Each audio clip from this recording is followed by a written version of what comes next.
প্রথমবারের মতো একটি সরকারি জেলা হাসপাতালে সফল স্তন প্রতিস্থাপন। হ্যাঁ, এই ঐতিহাসিক অস্ত্রোপচার সম্পন্ন হয়েছে আসানসোল জেলা হাসপাতালে, যার সাক্ষী রইল আসানসোল, যেখানে বিশিষ্ট সার্জন দীপেন্দ্র সরকারের নেতৃত্বে এক মহিলা স্তন প্রতিস্থাপন করা হয়েছে। এর সঙ্গে উপস্থিত ছিলেন বাঙ্গুর এমআর হাসপাতালের অভিজ্ঞ সার্জন রনিত রায়। আসানসোল সারানপুর ব্লকের এক মহিলা স্তনে টিউমার সমস্যা নিয়ে হাসপাতালে আসেন। প্রথমে অস্ত্রোপচার করা হয়, কিন্তু বায়োপসি রিপোর্টে স্তন ক্যান্সারের ধরা পড়ে। সাধারণত এই পরিস্থিতিতে সম্পূর্ণ স্তন অপসারণ করতে হয়, কিন্তু রোগী এর জন্য প্রস্তুত ছিলেন না। এরপর পিজি হাসপাতালে স্তন ক্যান্সার বিশেষজ্ঞ ডক্টর দীপেন্দ্র সরকারের সঙ্গে টেলিমেডিসিনে যোগাযোগ করা হয়। তিনি জানান, স্তন প্রতিস্থাপন সম্ভব, তবে এর জন্য বড় অর্থেরও প্রয়োজন। এরপর আসানসোল পৌর নিগমের স্বাস্থ্য বিভাগ এগিয়ে আসে এবং পুরো খরচ বহন করে। জেলা হাসপাতালের মেডিকেল টিম এই অস্ত্রোপচারের সময় উপস্থিত ছিল এবং তারা এই বিশেষ সার্জারির প্রশিক্ষণও নেয়। পুরো বিষয়টি নিয়ে আয়োজিত হয় এক সাংবাদিক বৈঠক। কি বলেছেন শোনাব আপনাদের। এসপিএন আসানসোল। আরতি দেবী সালানপুর থেকে এসেছিলেন গত মে মাসে।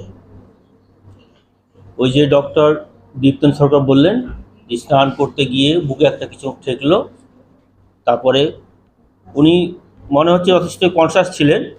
উনি আমাদের হাসপাতালে আসেন, ওটা আলট্রাসোনোগ্রাফি করা হয়, এপেন্ডিক্স করা হয়। তখন বলা হয়েছিল ওটা বিনাইন টিউমার, মানে ফাইব্রো অ্যাডিনোমা। ফাইব্রো অ্যাডিনোমা এমন একটা টিউমার যেটা ক্যান্সার নয়।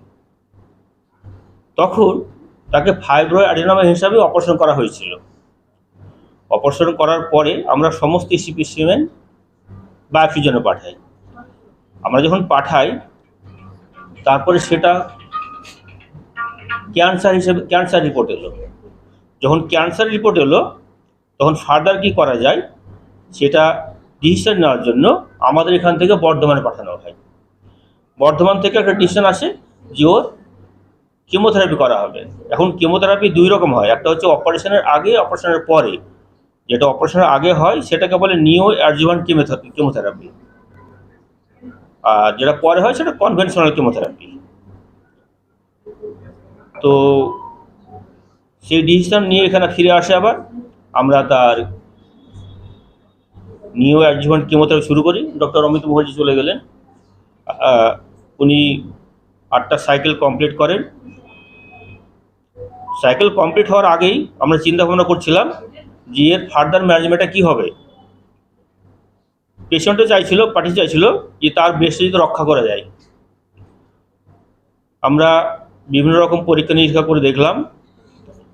তারপরে টেলিমেডিসিনের মাধ্যমে ডক্টর দীপেন্দ্র সরকারের সঙ্গে যোগাযোগ করলাম। উনিও দেখলেন, দেখে বললেন হ্যাঁ, এর ব্রেস্ট কনজারভেটিভ সার্জারি করা যাবে। আমরা সেইভাবে পেশেন্ট পার্টিকে বললাম ঠিক আছে, আমরা চেষ্টা করব। কিন্তু আমাদের অসুবিধা হয়েছিল একটা ব্রেস্ট ইমপ্ল্যান্ট পাওয়া নিয়ে। এটা খুব কস্টলি জিনিস, অ্যাবাউট 48,000 দাম একটা ইমপ্ল্যান্টের। পেশেন্ট পার্টি খুব গরিব, এখানে কিছু সময় যাচ্ছিলো। পেশেন্ট বলে আমরা কিনতে পারবো না। আমরা যে ছেলেমেয়েটা করবো, আমরা আমাদের সুপারিনটেন্ডেন্ট সাহেবের সঙ্গে যোগাযোগ করি, উনি সিএমের সঙ্গে যোগাযোগ করেন। যাক, এটা আমাদের কর্পোরেশন থেকে স্পন্সর করা হয়, তারা কিছু টাকা দেয়, পার্টি কিছু টাকা দেয়, তারপরে আমরা একটা প্রসেস কিনি। এর মধ্যে আমাদের 8টা সাইকেল কমপ্লিট হয়।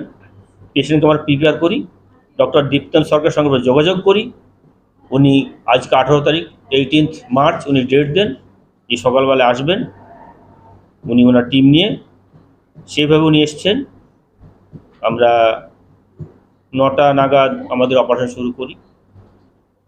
অপারেশন এতক্ষণ মোটামুটি শেষ। আমরা যখন এখানে বেরিয়ে এলাম আপনাদের জন্য, তখন শুধু স্কিন ক্লোজার বাকি ছিল, বাকি সব কমপ্লিট হয়ে গেছিল।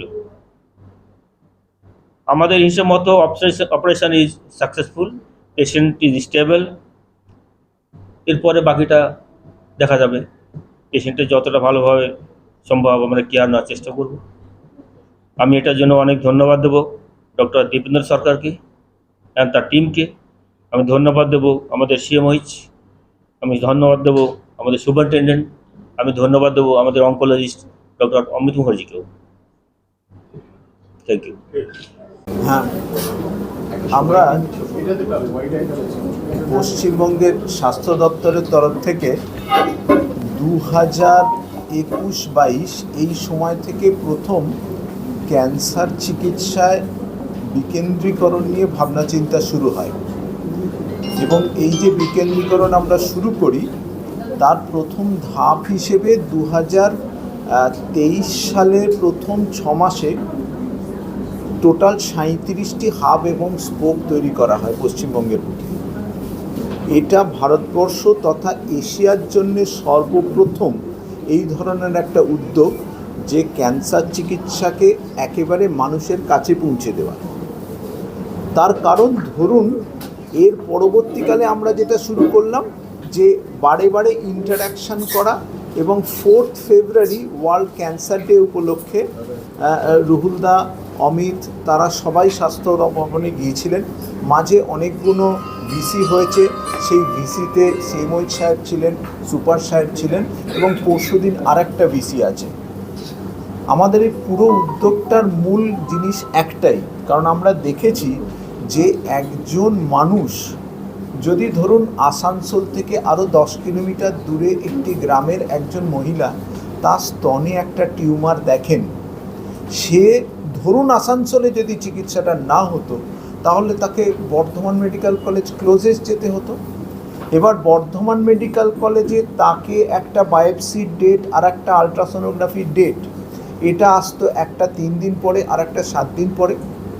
তারপরে এই রিপোর্টটা সে যখন পাবে আরও 1 মাস পরে, তারপরে হয়তো আসানসোল বর্ধমান বললো এটা চলে যাবে পিজিতে। অর্থাৎ stage 1 tumour because of this delay stage 3 হয়ে যাচ্ছিল। সেই কারণেই এই বিকেন্দ্রীকরণের মধ্যে দুটো মূল উদ্যোগ নেওয়া হয়েছে। তার মধ্যে প্রথম হচ্ছে ডায়াগনস্টিক সার্ভিস ক্যান্সার স্পোকগুলোতে সম্পূর্ণভাবে চালু করা এবং তার মধ্যে বায়োপসি এবং আলট্রাসোনোগ্রাফি, এই দুটো, কারণ বায়োপসি ছাড়া তো চিকিৎসা শুরুই হবে না।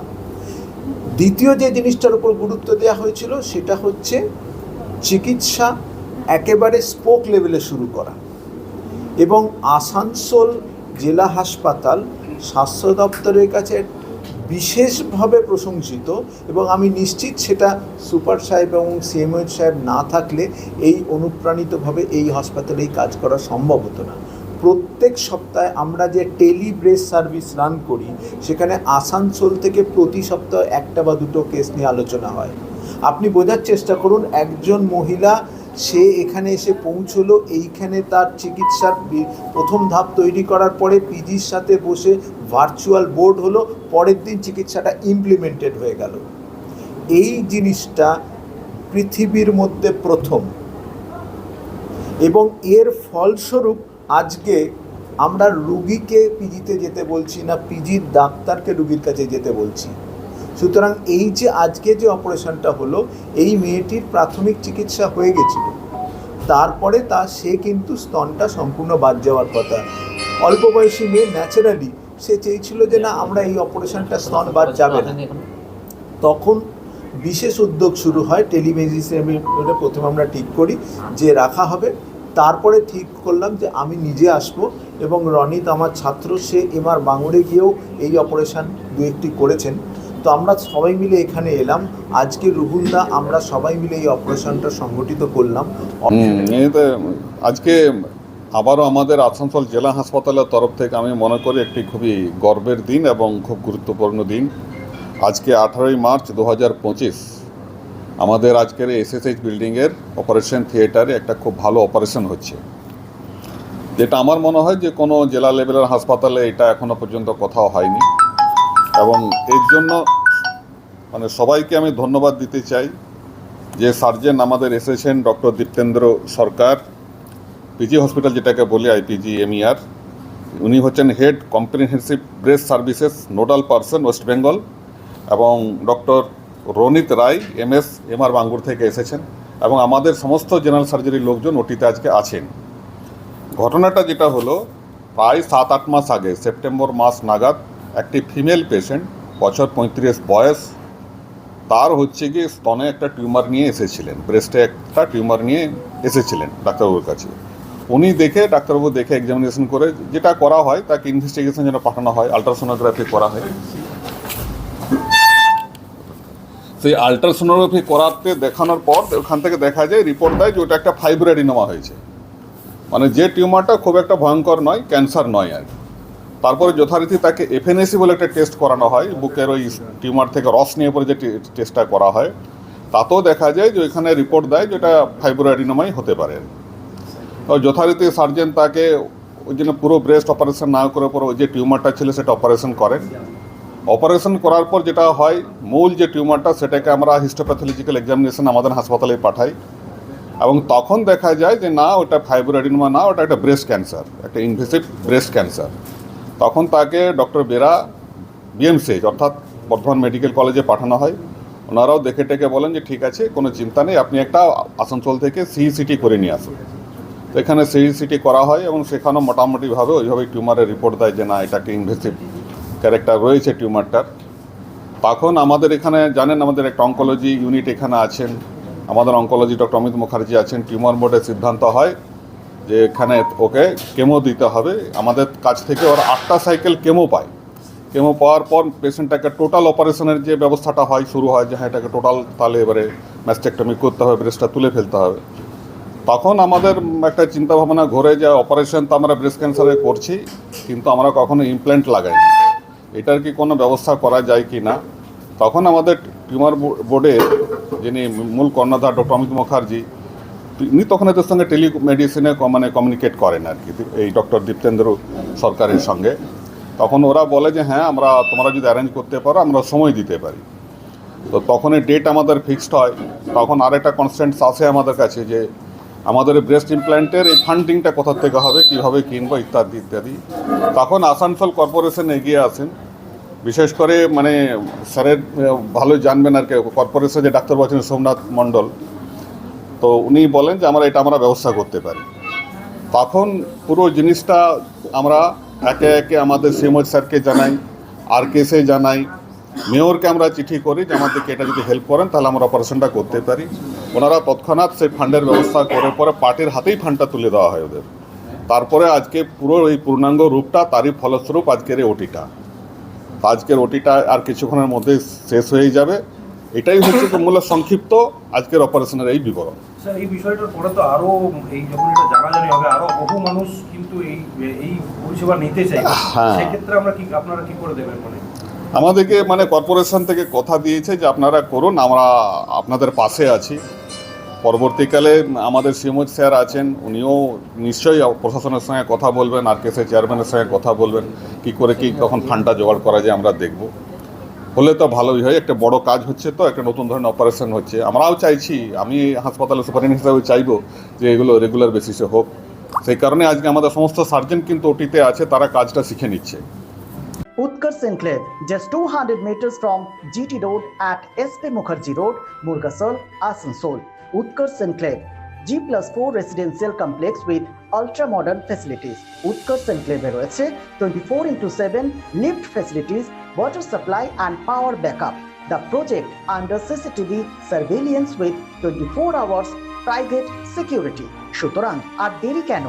আপনার স্বপ্নের বাড়িটিকে পছন্দ করতে আজই চলে আসুন Utkarsh enclave, project site SP Mukherjee Road, Murgasol, and for more details visit our city office, Nirbhay Infra Developers, Multi-Mongol Plaza, GT Road, Asansol. Phone number 8918584440.